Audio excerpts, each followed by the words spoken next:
दोस्तों, आज जो मैं आपको सच्ची घटना सुनाने वाली हूँ, आपका मन विचलित हो सकता है।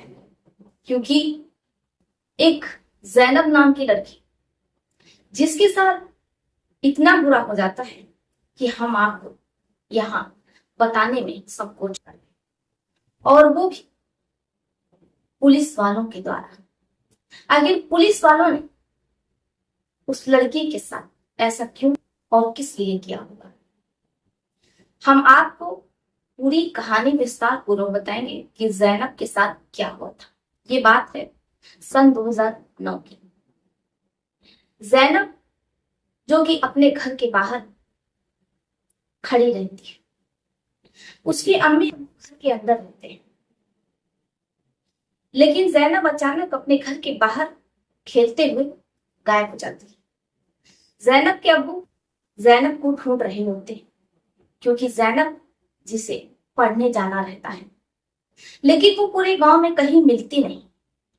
गांव वाले बताते हैं अभी कुछ दिन पहले पुलिस वाले अपनी जीप से आए थे, वही लोग तुम्हारे बेटे को, यानी कि जो पुलिस रहते हैं वो की, अपनी गाड़ी में बैठा करके लेकर के गए।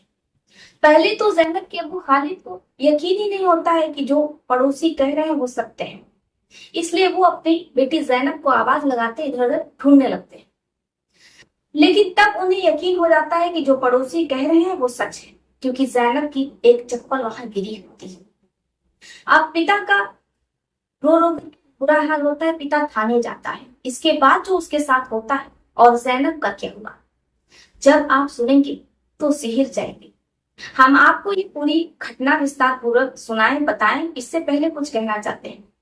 दोस्तों, हम भी उस्मान सैफी की तरह आप लोगों के लिए घटनाएं कहानियां लेकर के आते हैं, सुनाने का प्रयास करते हैं, लेकिन अच्छी चीजें जो होती है, अच्छी कहानियां होती हैं, उसे आप लोग सुनना ही पसंद नहीं करते।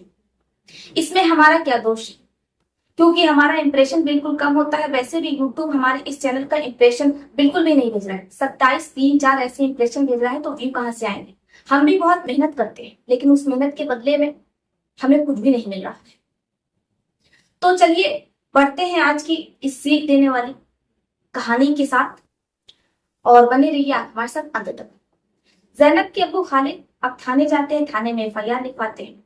तो जो दरोगा होता है वहां का, वो कहता है कि तुम्हारी बेटी किसी के घर चली गई होगी, अपनी सहेलियों के, वो लौट करके आ जाएगी, ज्यादा सोचो मत, चिंता मत करो। अब इधर जो खालिद रहते हैं वो कहते हैं कि नहीं, गांव वाले कह रहे हैं कि पुलिस की जीप आई थी और पुलिस वाले ही मेरी बेटी को लेकर के गए। एक बाप तो आखिर बाप ही होता है। पिता परेशान। अब पुलिस वाले उसकी एफआईआर नहीं लिखते हैं, इसलिए जो पिता रहता है वो अपनी बेटी को खोजते खोजते परेशान हो रहा होता है। कभी वो थाने के पास, यानी थाने के अंदर जो क्वार्टर बने होते हैं, वहां जाता है, लेकिन वहां से भी उसे भगा दिया जाता है, क्योंकि पुलिस वाले कैसे होते हैं आप लोगों को पता ही है। अब पिता का मन नहीं मानता है। पूरे गांव में एक पिता अपनी बेटी को खोज रहा होता है कि आखिर उसकी बेटी गई तो कहाँ गई।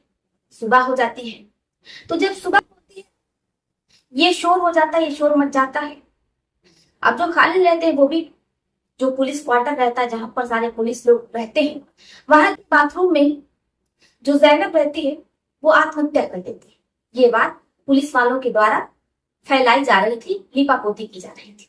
अब जैनब के अब्बू, जिन्हें कुछ समझ में नहीं आ रहा था कि आखिर उनकी बेटी ऐसा क्यों करेगी, वो भी थाने में, थाने के जो क्वार्टर होते हैं, वहां जो वॉशरूम होते हैं उसके अंदर। इसके बाद मामला बढ़ता है, गांव वाले थाने का घेराव करते हैं। जब सच सामने आता है तो हर कोई दहल जाता है। जैनब, जिसको 4 साढ़े 4 बजे जो कि भोर रहता है, वो अपने घर के बाहर खड़ी रहती है। पुलिस की जीप आती है, वैन आती है, और वो जबरदस्ती जैनब को उठा करके लेकर के चली जाती है। और फिर जो थाने में बना रहता है क्वार्टर, वहां पर तो पुलिस वाले उसके साथ ये सारी चीजों को अंजाम देते हैं।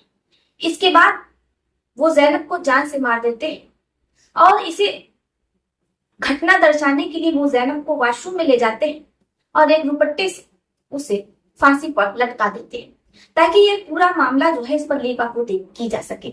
लेकिन कहते हैं कि झूठ कभी छुपता नहीं है, ऐसा ही कुछ इस केस में भी होता है। जैनब जो बहुत खुशहाल मिजाज की रहती है, चुलबुली सी लड़की रहती है, आज वो हमारे बीच नहीं है। पुलिस का काम तो रक्षा करना होता है, लेकिन जब वही पक्षक बन जाए तो उसकी वर्दी पर ऐसे दाग लगते हैं जो किसी भी डिटर्जेंट पाउडर या सर्फ से निकलने वाले नहीं।